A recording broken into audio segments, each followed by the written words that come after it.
Welcome to War Room, the official podcast of the U.S. Army War College online journal, graciously supported by the Army War College Foundation. Please join the conversation at warroom.armywarcollege.edu. We hope you enjoy the program. The views expressed in this presentation are those of the speakers and do not necessarily reflect those of the U.S. Army War College, U.S. Army, or Department of Defense. Welcome to A Better Peace, the War Room podcast. I'm Ron Granieri, professor of history at the Department of National Security and Strategy at the U.S. Army War College and podcast editor of the War Room. It's a pleasure to have you with us. The National Guard embodies a particular American tradition of the citizen soldier, taking as its model, quite literally in its iconography, the Minuteman of the colonial militias. The Guard is a reserve force made up largely of soldiers and airmen who have full-time civilian jobs as well, that stands ready to mobilize in defense of local communities against a variety of threats, from natural disasters to civil unrest, and have also been deployed overseas during America's longest wars. The complexity of serving in uniform and holding down a civilian job is just one part of the challenges facing the National Guard. Even as the nation depends on the Guard's command structures run through the individual states and territories, comprising 54 different organizations, which places unique limits on promotions and assignments. Based in part on mutual unfamiliarity, the Guard's relationship with the Army is also not always as seamless as either would like. So to help us understand better the role of the National Guard and the way that it shapes the careers of the Guardsmen and the way that it works with the Army, we have two guests today. And those guests are Lieutenant Colonel Pete Helzer from Oregon and Lieutenant Colonel Michael Flaherty from Ohio, who are both students in the current resident program at the U.S. Army War College and officers in the National Guard. Welcome, gentlemen, to A Better Peace. Hi, Ron. Thanks. Hi, Ron. Thank you very much. Great to be here. It's good to have you both here. So I'm curious. I always like to start when I talk to current students at the War Colleges. How would you describe your experience this year at the War College? I would start out by saying dynamic, given the current events going on, and with going from in-class resident to virtual learning, it's almost akin to doing distance learning for ILE and the other things that we've done in our Guard careers. It's been a fantastic year so far. Like every other experience I've had, coming together with a group of soldiers, sailors, airmen, Marines from across the country, you make friends pretty quickly, and this has been a fantastic experience to study things that I wouldn't ordinarily have the opportunity to pay a lot of attention to.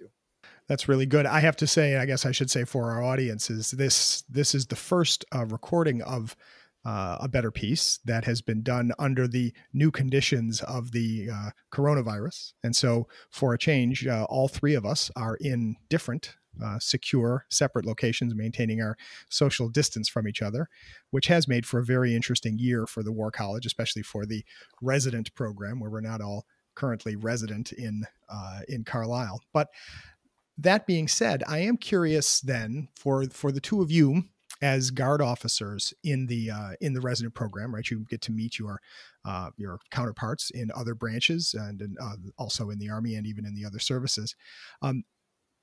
What one thing do each of you wish your colleagues here at the War College, or fellow students, either in the Army or in other branches, knew about the Guard? I suppose I'll start with that one. The unique dynamic of having a civilian career and putting that and family aside for an extended period to go, whether it's a combat deployment, whether it's a resident course like this that's 10 months long, and those other periods of time where we're taken away from our normal. The active duty folks that we get to spend time with, and really a lot of the civilian students as well, they're used to uprooting everything every couple of years, moving their household wholesale. And we deal with, family members with careers and businesses that don't get to just get put on hold every time the military calls. Right. And Mike, would you say that's been your experience as well? Oh, absolutely. And, one of the things that General Johnson, who's at the National Guard Bureau in the Army National Guard, has always talked about is the unique equities of the National Guard and the multiple demands on service members' time. Not only the full-time National Guard staff, but also the traditional guardsmen, which we call the M-Day guardsmen. So when we talk to our active duty counterparts and we talk about the capabilities, let's just say, of a brigade combat team that should have a certain level of capability to meet a certain mission set. Although true on paper, in terms of getting a capable organization that can efficiently and effectively accomplish those missions, the lead time that we consider is generally in 5 to 6 year increments. So when we just think about the scale, and what I try to communicate with my active duty counterparts is, okay, I recognize that you want something. I need to know at least 3, ideally 5 years out when you need it, how much of you need it, and how long you're going to need it for. So that's always a constant tension between the National Guard component and our regular Army counterparts, is just in terms of the time scale from demand to actually getting everything aligned so that you have the right people and the right place at the right time to deliver the capability that the nation needs. What kind of time frame has the Guard faced for its overseas deployments to places like Afghanistan and Iraq? Well, I can take that from my personal perspective. So the battalion that I just left command, we deployed to the CENTCOM Theater of Operations, for 9 months in 2017. The flash to bang in terms of what that was about 10 months. 10 months. And because of the mission set, that was an adequate amount of time given the history of the organization selected to do that mission. Scale back, or going back to the 2011 timeframe, the last time I deployed with that organization as in a different role, they had about 18 months. Going back even further, the organization had 9 months. So in each instance, you had different post-mobilization training time associated with the type of mission. Was it adequate? Depends who you ask. In terms of the performance when we were actually doing the missions, everything that you would expect to happen for an organization that didn't have a lot of time, storming, norming, conforming, and becoming a very coherent organization. We felt that in theater because when you don't do that job all the time, all those hidden things that you just don't think about when you're doing your civilian job day to day start to emerge as personalities come together, as different mission sets come in. Sure. So it's different. Well, and I'm curious, when you mention a deployment in 2017, a deployment in 2011, and an earlier deployment, is about 6 years between deployments for overseas deployments for a Guard unit. Is that unusual? Or because I am curious sort of how often a Guard unit finds itself deployed overseas as opposed to an active duty unit. So the frequency of these deployments really kind of varies. Mike's experience at roughly 6-year stretches at battalion level fits with the experience we've had in Oregon for that size of a unit deployment. But the other thing that we've seen across the state is some element from company size through brigade size being deployed once a year and often overlapping over the last 15 to 20 years of the global war on terror. So depending on what level of organization you work in, what your rank is, what your specialty is, our medevac company in Oregon deploys fairly frequently in some structure or another, whereas the infantry brigade combat team was deployed 2009, 2010, that headquarters is forward right now. And so for that level of structure, maybe more like 10 years is the norm. And then as far as the flash to bang time, your combat deployments, that 6 month to 18-month notice is pretty common. But then your natural disaster stuff, when they sent the 41st to New Orleans after Hurricane Katrina, we got about 5 days. So. Right. I was thinking that too, is certainly, and so deployed within your state, it could be even shorter than that, right? And what does that do then for your civilian soldier, your citizen soldier? They get the notice that the unit is going to be deployed, either to New Orleans or to Baghdad. What kind of choices then, what kind of decisions do the individual guardsmen have to make in a situation like that? And what kind of relationship does one have to have with one's civilian employer in those circumstances? Well, that tends to vary by your employer. I'm fortunate to have a government job. The city of Portland has been very supportive of my military career over the years. I know folks who are self-employed, own their own companies, and they certainly have the flexibility to deal with themselves as their employer, their business suffers. And, in many cases that can be unrecoverable. And beyond the impact on us for these things and our families is that relationship with the employer. They are, less, shall we say, part of the decision cycle than we are. We're the ones that signed up. I was a soldier when I met my wife, so you hate to use that line. She knew what she was getting into, but it wasn't a complete surprise. Well, have either of you ever had a conversation with men under your command, or even in your own experience, where they were either changing jobs or looking for a job, and they found that an employer wanted to know whether they were in the Guard, and that may have gotten in the way of them getting or keeping a particular job? Unofficially, yes, simply because an employer cannot deny employment based on National Guard service members' status. Sure. So it's simply because you're in the National Guard, the employer technically can't ask that question, number one, and it should not play a part in terms of their hiring.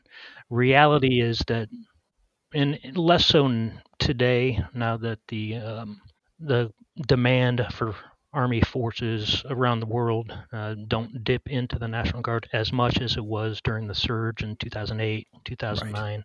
And we can actually, in the National Guard and the National Command Authority, has actually evaluated the impact that unpredictability has on both service members, their families, and employers.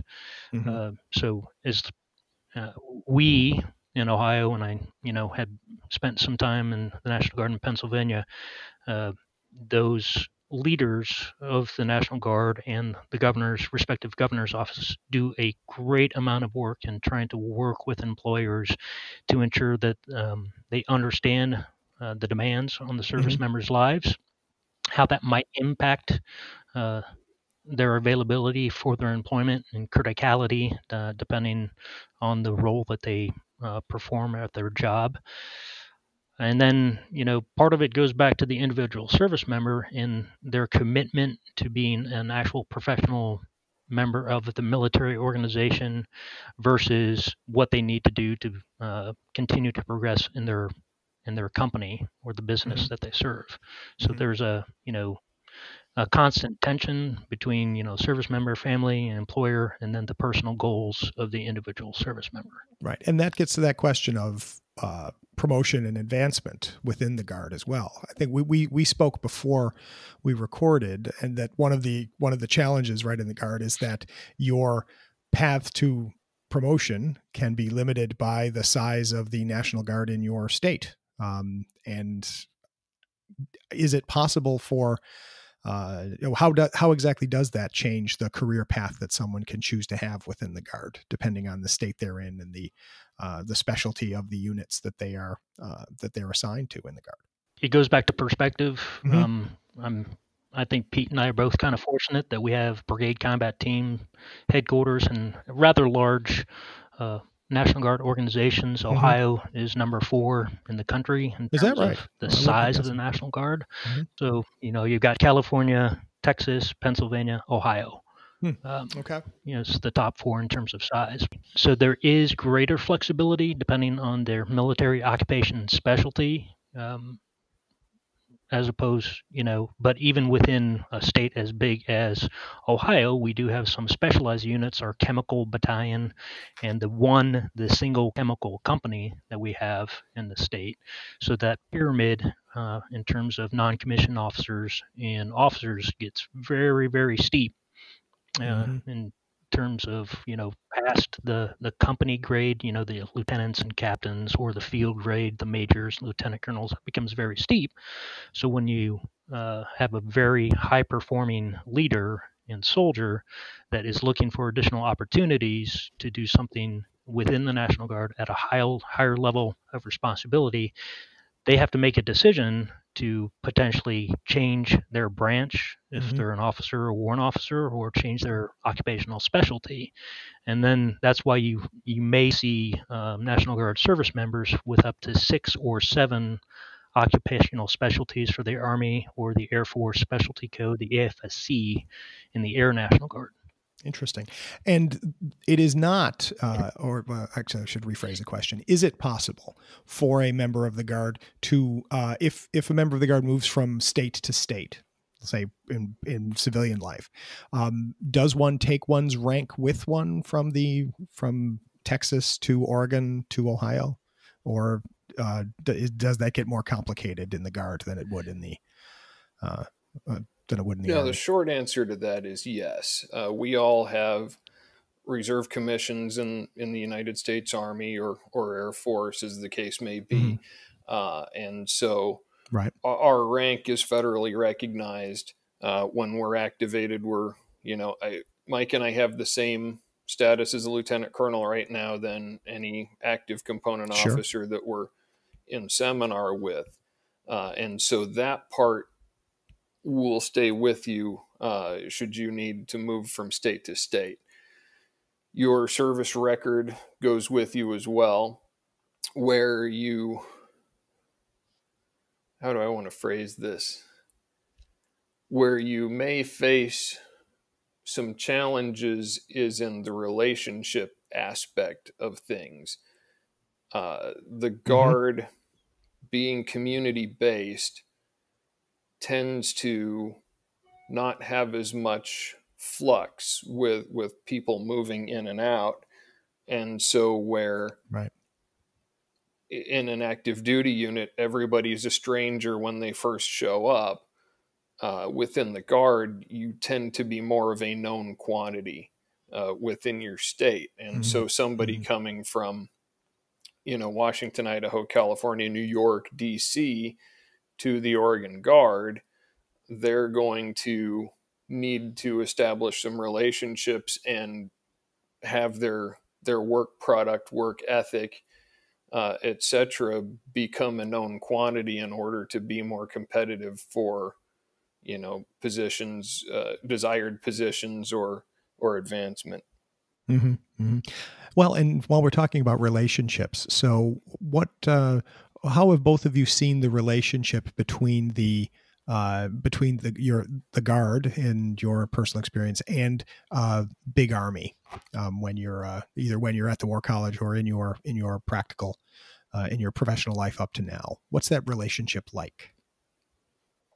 Yeah, the tensions between the National Guard or rather the reserves writ large and the regular Army have been persistent since 1916, when we did the punitive campaign into Mexico, and then the states fought against the federal government in terms of whether you can use the National Guard to go outside of the United States, and then in terms of the time available, how much time does it take a National Guard or reserve component organization to be competent to deploy in a mission set that's very intense. National Guard divisions during World War II took as much as 18 months. And then there was, tension between, who should lead. Should it be a regular Army officer, or can we rely on this National Guard Army officer who has a different set of experiences but just as much time in total service? And that tension has perpetuated itself. You look at the Gulf War, where you had 2 brigade combat teams that, although they were mobilized, they did not deploy. Again, there's a lot of reasons for why they didn't. And if you have a National Guard perspective, you can look at it as, it's because the regular Army didn't want to give the opportunity, or from a National Guard perspective, or from a regular Army perspective, it was just the assessment based on where they were at that time did not give confidence to the leaders to actually deploy them into an environment which could potentially be catastrophic in terms of loss of life if they were not fully trained. I think we've come a long way based on the relationships that have been developed between the National Guard, Reserve, and the Federal Army Reserve and the regular Army to increase the amount of training available to the reserve component members throughout their life cycle within their respective components. And because of that, units that deploy at company battalion size, and sometimes a little bit less than brigade, 3 to 4,000. Depending on the mission set, I'm confident that the regular Army and the decision makers in terms of global force management are much more comfortable today than, say, 15, obviously 20 years ago in doing that. I'm sorry, is that that it's the product of experience? Yeah. Absolutely. Pete, what do you think about that? I think Mike brings up a really great point there. I've said this in seminar before as well. My 20 years of commissioned service out of my 23 total looks very different than, a seminar mate who graduated from West Point in 1999 or 2000.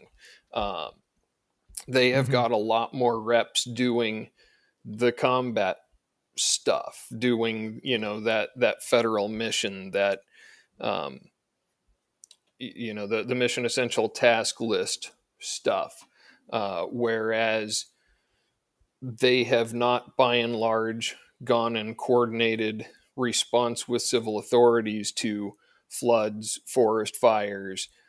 They don't bring that additional skill set to bear in the COIN environment. When you've got engineer companies from the Guard of folks who are skilled tradesmen outside, plumbers, electricians, etc., they're able to bring a whole other wealth of experience to that mission set than somebody who has only laid wire, minefields, and done that type of engineer mission. And there's a spectrum of tasks to be completed. Right. So in general, we could say that the Army, the National Guard, is not identical to the Army, to the active duty Army, but each group, each unit can bring part of its special experience to bear to enrich the larger mission for both. What will you take with you when you go back from your experience at the War College back to your unit in the, just at the beginning of this discussion, I asked you what you thought that people here needed to know about the Guard. When you go back to your Guard units, what will you bring from your War College experience, either about your understanding of the Army or your understanding about the Guard's place in the larger enterprise? I'll start with Mike. So what I'm taking back is just a better appreciation of the constant tensions between the force structure, the force mix, and the force employment, especially as we transition to whatever this next phase of global competition and what that might look like going to the future, and the dynamics, the environmental dynamics that impact how we think about the problems. And then as we look at the future force, multi-domain operations, what the most multi-domain task force is going to, experiment on and then bring back from concept, and then how doctrine changes. We're definitely, just my personal perspective, at another inflection point in the National Guard regular Army history to redefine what we need, where it needs to be allocated in terms of the reserve component and the regular Army. And we're going to have to make strategic decisions that's going to impact, the National Guard across the states. And although, from a state perspective, each state's going to want to retain a certain level of National Guard force structure and total number of National Guardsmen within the state. But from a strategic perspective, it's going to be some tough decisions are going to have to be made. And, resting on the history of what the militia is, what the National Guard is, what it means to be a citizen soldier, that's going to change. And we're going to have to be, adapt to that as to ensure that, as a National Guard, we're able to fight America's wars, secure their homeland, and continue to build partnerships abroad. Nice. Pete, what would you like to add to that? What will you take back to your experience with from the War College? That's hard to follow. Mike had a great answer there.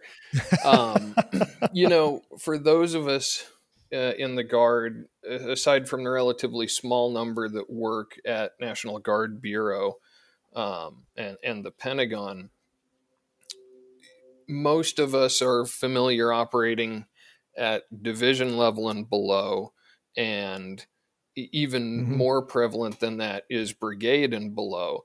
And so that bigger picture of, the resources available, the opportunities for partnerships with active components, with the Federal Reserve, with other states, and how, the international environment and resources can impact local decisions.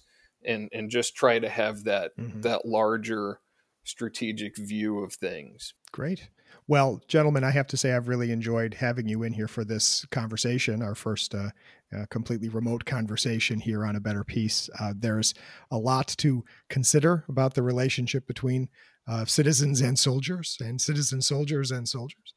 I hope that this conversation has helped those of us listening to understand better both the role of the National Guard and its relationship to the Army.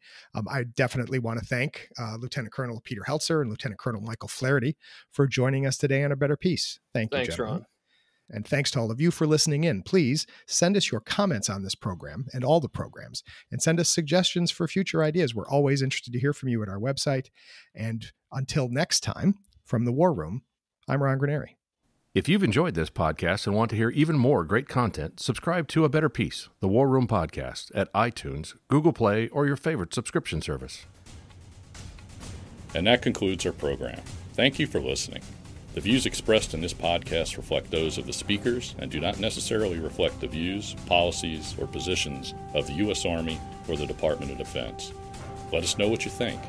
Provide us your feedback, comments, or suggestions through our webpage at warroom.armywarcollege.edu, and have a great day.